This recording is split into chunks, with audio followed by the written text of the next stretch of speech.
दोस्तों, कहा जाता है कि आत्माओं से बात करने के लिए कई तरह की विद्याएं और तरीके होते हैं, लेकिन हाँ, इसमें काफ़ी खतरा भी होता है। बहुत लोगों ने इन विद्याओं का इस्तेमाल करके आत्माओं से संपर्क करते हैं, लेकिन उनमें से थोड़े लोगों ने कुछ गलतियां अनजाने में भी करी हैं, जिसका खामियाजा उन्हें उनकी जान देकर चुकाना पड़ा है। इसलिए इन तरीकों को हर कोई इस्तेमाल नहीं कर सकता। इनमें से एक तरीका है ऊर्जा बोर्ड। ये एक ऐसी चीज़ है जिसके ज़रिए आत्मा को बुलाकर उससे बात किया जा सकता है, लेकिन हाँ, जब किसी आत्मा को बुलाएं तो उसे वापस भेजना बिल्कुल ना भूलें, वरना आपकी ज़िंदगी के साथ क्या होगा उसको तो सिर्फ ऊपर वाला जानता है। आज की कहानी भी कुछ ऐसी ही है। इस कहानी के ज़रिए आप जान सकेंगे कि आखिर क्यों आत्मा को बुलाना खतरनाक और जानलेवा होता है। ये कहानी है नमन की। नमन के घर में उसके मम्मी पापा और उसकी एक छोटी बहन साक्षी थी। वो लोग काफ़ी खुश थे, लेकिन ना जाने उन्हें किसकी नज़र लग गई। एक बार की बात है, जब नमन की माँ रोड से जा रही थी, तभी एक ब्रेक फेल कार उनकी तरफ तेज़ी से आई और उनको कुचल गई और उनने वही दम तोड़ दिया। ये खबर सुनकर तो नमन और उसके घर वालों को एक बहुत बड़ा शौक लगा। नमन तो कुछ घंटे पहले ही अपनी माँ के साथ हंसी मजाक कर रहा था। वो लोग काफ़ी खुश थे, लेकिन दोस्तों, अगला पल किसने देखा है? कब क्या हो जाए ये तो सिर्फ ऊपर वाला ही जानता है। नमन को बहुत गहरा सदमा लगा था। वो उन सब के लिए तैयार नहीं था। अभी वो सिर्फ 12वीं क्लास में ही था और इतना सब हो गया। नमन कुछ समय तक अपनी माँ की मौत के सदमे में था। समय के साथ साथ वो थोड़ा बाहर के माहौल में घुलने मिलने लगा और उसके कुछ दोस्त भी बन गए थे। एक बार ऐसे ही वो और उसके दो दोस्त रवि और विनय बात कर रहे थे कि तभी बात छिड़ गई भूत प्रेतों की। विनय ने बताया कि उसने इंटरनेट पर कुछ दिन पहले आत्मा को बुलाने का एक तरीका देखा था। उसने आगे बताया कि उसके पेरेंट्स कुछ दिन बाद गांव जाने वाले हैं, तो वो घर में अकेला रहेगा। उसने बोला कि हम सब मिलकर ये तरीका एक बार ट्राई करेंगे, आखिर देखें तो सही ये भूत प्रेत होते हैं या नहीं। तभी रवि ने बोला, भाई रहने दे, हमें इन सब चीज़ों में नहीं पड़ना चाहिए। जो मर चुका है उसे वापस बुलाकर उसे परेशान करना हमें भारी पड़ सकता है। विनय ने बोला, भाई तू कितना डरपोक है। कुछ नहीं होगा, मुझे सारे स्टेप्स आते हैं और उस आत्मा को वापस भेजना भी आता है। तू टेंशन मत ले, अगर कोई भूत आ भी गया तो उसे वापस भेज देंगे हम लोग। तभी वो लोग सोचने लगे कि आखिर किसकी आत्मा को बुलाया जाए। तभी नमन ने बोला, अगर ये सब सच है तो मैं अपनी माँ की आत्मा को बुलाना चाहता हूँ।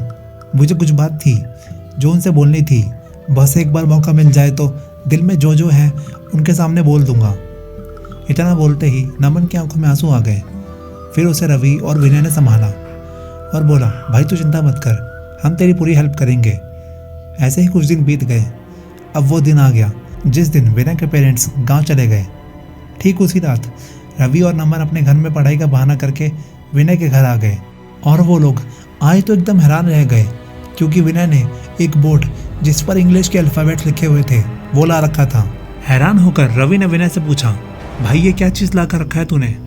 विनय बोला, भाई ये ऊर्जा बोर्ड है जिसके ज़रिए आत्मा को बुलाया जा सकता है। रफ़ी बोला, एक बार फिर सोच लो, क्या हम लोग सही कर रहे हैं?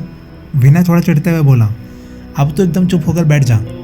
कुछ देर तक वो तीनों ऐसी ही इधर उधर की बातें करते रहे, लेकिन जब रात के 11 बजे तो विनय ने बोला, अब ठीक समय है आत्मा को बुलाने का।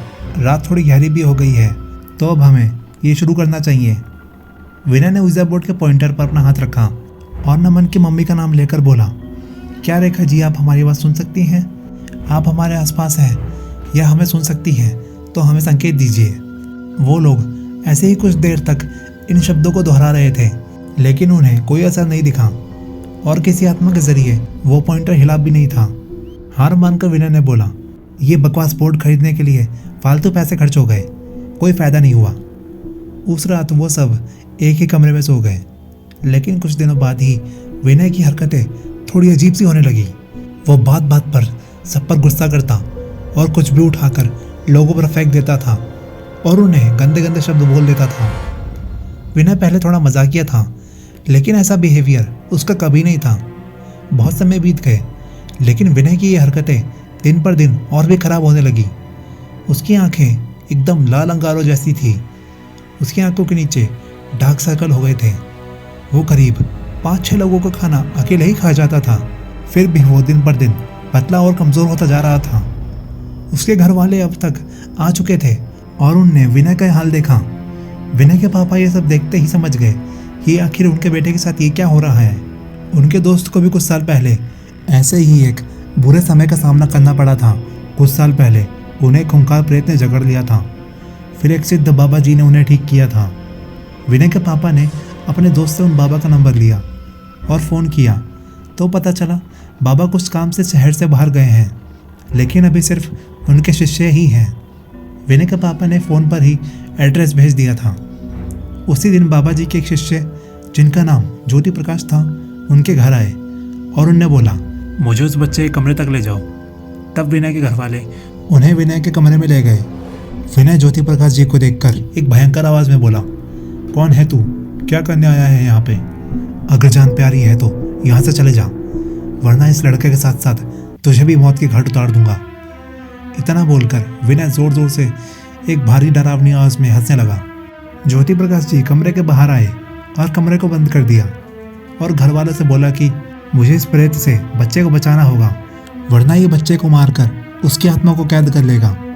आप लोग घर से बाहर चले जाइए और हाँ, चाहे जो हो जाए, जब तक मैं ना बोलूँ इस घर में प्रवेश मत करना, क्योंकि ये प्रेत आप सब पर भी हमला कर सकता है और मुझे इस वक्त इस बच्चे पर ध्यान देना है बस।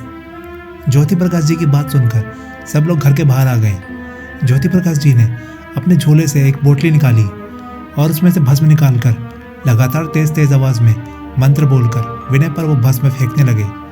भस्म पड़ते ही विनय तड़प उठा और गंदे गंदे शब्द में ज्योति प्रकाश जी को उल्टा सीधा बोलने लगा और ऐसी नजरों से उन्हें देखने लगा जैसे अभी ही कच्चा खा जाएगा। तभी विनय ने एक छलांग मारकर ज्योति प्रकाश जी पर एक जोरदार वार किया, जिससे वो धड़ाम से दूर जा गिरे। तभी विनय उनकी तरफ गुस्से में हुंकार मारते हुए बढ़ा। ज्योति प्रकाश जी ने जल्दी से खुद को संभाला और मंत्र बोलने लगे। इस बार मंत्रों की शक्ति से विनय का हाल ऐसा हो रहा था जैसे जल बिन मछली हो। वो बहुत बुरी तरह अपने हाथों से कान बंद करके तड़प रहा था। तभी ज्योति प्रकाश जी ने बोला, इस बच्चे को छोड़ दे, वरना तुझे मैं ऐसी जगह कैद करके छोड़ूंगा जहाँ तू समय के अंत तक रहेगा और तू कभी आज़ाद नहीं हो पाएगा। तभी विनय के जरिए वो प्रेत बोला, तू चाहे जो करना है कर ले, मैं इसका शरीर नहीं छोड़ूंगा। फिर ज्योति प्रकाश जी ने भस्म लेकर उस पर फेंकते हुए मंत्र दोबारा शुरू कर दिए। इस बार तो विनय के कानों से खून आ रहा था। वो बहुत बुरी तरह चिल्ला रहा था। उसकी आवाज़ उसके आसपास घर वाले तक भी जा रही थी, लेकिन सबको पता था कि अंदर क्या हो रहा है, इसलिए किसी ने अंदर आने की हिम्मत नहीं करी। ज्योति प्रकाश जी ने मंत्र बोलते हुए ही एक मंत्र से सिद्ध एक पोटली से एक लाल रंग का धागा निकाला और मंत्र बोलते हुए विनय को बांधने लगे। वो प्रेत चीख रहा था। उसके धागे बांधने से पूरे शरीर पर जलने के निशान बनने लगे थे। ऐसा लग रहा था जैसे कि उस पर किसी ने कोड़े बरसाए हों। तभी विनय एक जोरदार चीख मार के वहीं बेहोश हो गया। ज्योति प्रकाश जी ने जल्दी से वो धागा विनय से उतारा और अपने झोले में एक पोटली थी, उसमें उस धागे को रख लिया और बाहर जाकर उनने सबको अंदर आने को बोल दिया। अब तक नमन और रवि भी आ चुके थे और उस रात की घटना उनने सबको बताई और माफ़ी मांगी। उन लोगों ने बताया कि उस रात उन लोगों ने ऊर्जा बोर्ड से आत्मा बुलाने का गेम खेला था। शायद इसी वजह से विनय के अंदर एक बुरी आत्मा चुकी थी। सब लोगों ने उनकी इस हरकत पर उन लोगों को डांटा। तभी ज्योति प्रकाश जी ने बोला, अब घबराने की कोई बात नहीं है, उस प्रेत को मैंने कैद कर लिया है। अब इसको ऐसी जगह बंद करूँगा जहाँ से ये कभी नहीं आ पाएगा। ज्योति प्रकाश जी फिर वहाँ से चले गए। कुछ दिनों बाद विनय की हालत में सुधार आने लगा था और कुछ महीनों में वो पहले जैसा तंदुरुस्त हो गया। लेकिन उसने उस ऊर्जा बोर्ड को कहीं दूर फेंक आया और उसने दोबारा ऐसी शक्तियों से पंगा ना लेने की कसम खा ली। दोस्तों, ये सच्ची घटना की कहानी इतनी ही थी। दोस्तों, ज़रूरी नहीं कि आप जिस आत्मा का आवाहन करें सिर्फ वही आए। कई बार ऐसी बुरी शक्तियाँ भी आ सकती हैं जो आपका कितना बुरा हाल कर सकती हैं, आप सोच भी नहीं सकते। विनय तो बच गया, लेकिन ज़रूरी नहीं कि विनय जैसी अच्छी किस्मत सबकी हो। इसलिए ऐसी बुरी शक्तियों से उलझने की गलती कभी ना करिए। अगर कहानी आपको अच्छी लगी हो तो एक लाइक और एक सब्सक्राइब करना ना भूलें, क्योंकि हम ऐसी सच्ची घटनाएं कहानी आप तक इस चैनल के माध्यम से लाते रहते हैं। कहानी आपको कैसी लगी कमेंट में ज़रूर बताइएगा। आज के लिए बस इतना ही। आपसे फिर मुलाकात होगी एक सच्ची डरावनी घटनाएं कहानी में। तब तक के लिए आप अपना ख्याल रखिएगा और ऐसी बुरी शक्तियों से बचकर रहिएगा।